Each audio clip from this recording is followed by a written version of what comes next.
Cooking time मराठीमध्ये सर्वांचे मनापासून स्वागत. जर का तुमच्या घरामध्ये भाजीला कमी असेल किंवा भाजी आवडत नसेल, तर हा पदार्थ तुम्हाला नक्कीच बनवून ठेवायला हवा. अतिशय चटपटीत असा तयार होतो, सोबतच आठवडाभर टिकतो. तर त्यासाठी आज आपण इथं घेतलेले आहेत 200 ग्राम इतक्या हिरव्या मिरच्या, यानंतर 2 छोट्या आकाराचे लिंबू घेतलेले आहेत. या मिरच्या खूप जास्त तिखट नसतात. आता इथं मी घेतलेले आहेत 6 ते 7 काळे मिरे, अर्धा चमचा जिरं, अर्धा चमचा बडीशेप घेतलेली आहे. आता सगळ्यात अगोदर हे आपल्याला खलबत्त्यामध्ये छान असं कुटून घ्यायचं आहे. आता इथे एक महत्त्वाची गोष्ट ती म्हणजे जर का तुमच्याकडे काळी मिरे व बडीशेप उपलब्ध नसेल, तर याऐवजी तुम्ही फक्त जिरे घेतले तरीही चालणार आहे. हे अगदी बारीक नाही केलं तरी सुद्धा चालणार आहे. आता इथे पहा, ज्या आपण मिरच्या घेतलेल्या आहेत त्या आपल्याला स्वच्छ अशा धुवून पुसून घ्यायच्या आहे व मिरचीला तुम्हाला मधोमध कट देऊन घ्यायचा आहे.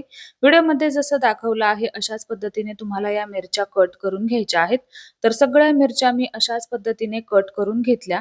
आता लिंबू कट करून घ्यायचा आहे. लिंबू कट करत असताना एका लिंबाचे आपल्याला 8 भाग करून घ्यायचे आहेत. तर व्हिडिओमध्ये मी दाखवलं आहे अशाच पद्धतीने तुम्हाला लिंबू कट करून घ्यायचा आहे. मिरच्या घेत असताना खूप जास्त तिखट तुम्हाला मिरच्या घ्यायच्या नाहीत किंवा तिखट चालत असेल तर अर्ध्या तिखट मिरच्या व अर्ध्या पोपटी अशा पद्धतीच्या मिरच्या तुम्ही घेऊ शकता. आता याला आपण फोडणी देणार आहोत. त्यासाठी पॅन मध्ये मी घेतलेलं आहे 2 मोठे चमचे तेल. तर तेलाचं प्रमाण तुम्ही थोडंसं कमी जास्त करू शकता, पण शक्यतो थोडंसं तेल जास्तीचं वापरायचं, कारण ही रेसिपी आपण 8 दिवस अशी टिकवून ठेवणार आहोत. तेल छान कडकडीत गरम झालं की 1 चमचा आपल्याला घालायची आहे मोहरी. यानंतर अर्धा ते 1 चमचा यामध्ये जिरं घालायचं आहे. लक्षात ठेवा, जिरं व मोहरी आपल्याला छान असं तडतडू द्यायचं आहे. यानंतर 10 ते 12 लसणाच्या पाकळ्या घालायच्या आहेत. लसूण तुम्ही आवडीप्रमाणे कमी जास्त करू शकता आणि लसूण ठेचून घातला तरी सुद्धा चालणार आहे. आता हे हलकसं परतलं गेलं की आपण कुटून घेतलेला मसाला यामध्ये घालायचा आहे. मसाला घातला. आता यानंतर घालायचा आहे 1 चमचा हळद व अर्धा छोटा चमचा यामध्ये लाल बेडगी मिरची पावडर घातलेली आहे. आपण कट करून घेतलेल्या मिरच्या व लिंबू सुद्धा यामध्ये घालायचा आहे. आता इथं एक महत्त्वाची गोष्ट ती म्हणजे मी इथं बेडगी मिरची पावडर वापरली, कारण या मिरच्या खूप जास्त तिखट नसतात. चवीनुसार मीठ घातलं. हे आपल्याला परतवून घ्यायचं आहे. परतत असताना मात्र गॅसची फ्लेम आपल्याला बारीक ठेवायची आहे. कुठे सुद्धा गॅस मोठा करायचा नाही, कारण हा मसाला करपू शकतो व मिरचीची चव व्यवस्थित लागणार नाही.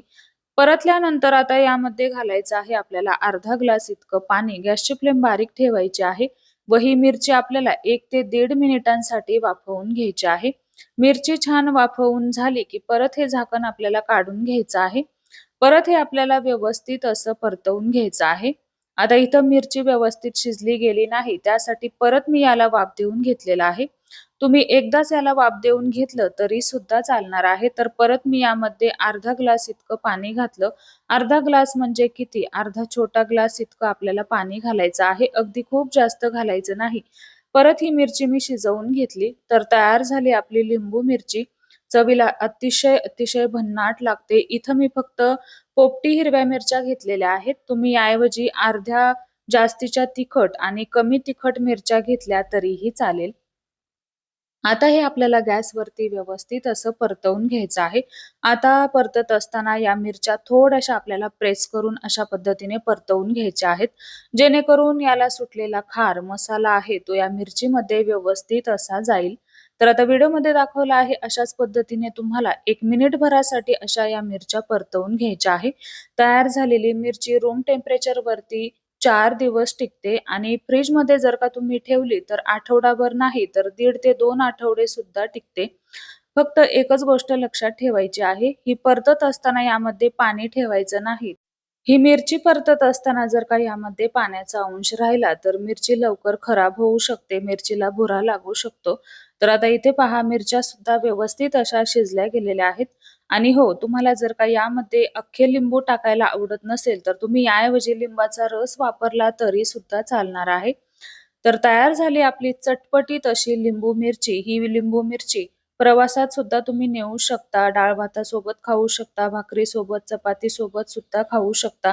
तर कशी वाटली तुम्हाला आजची रेसिपी? आवडल्यास रेसिपीला एक लाईक नक्की करा आणि रेसिपी शेअर सुद्धा करा.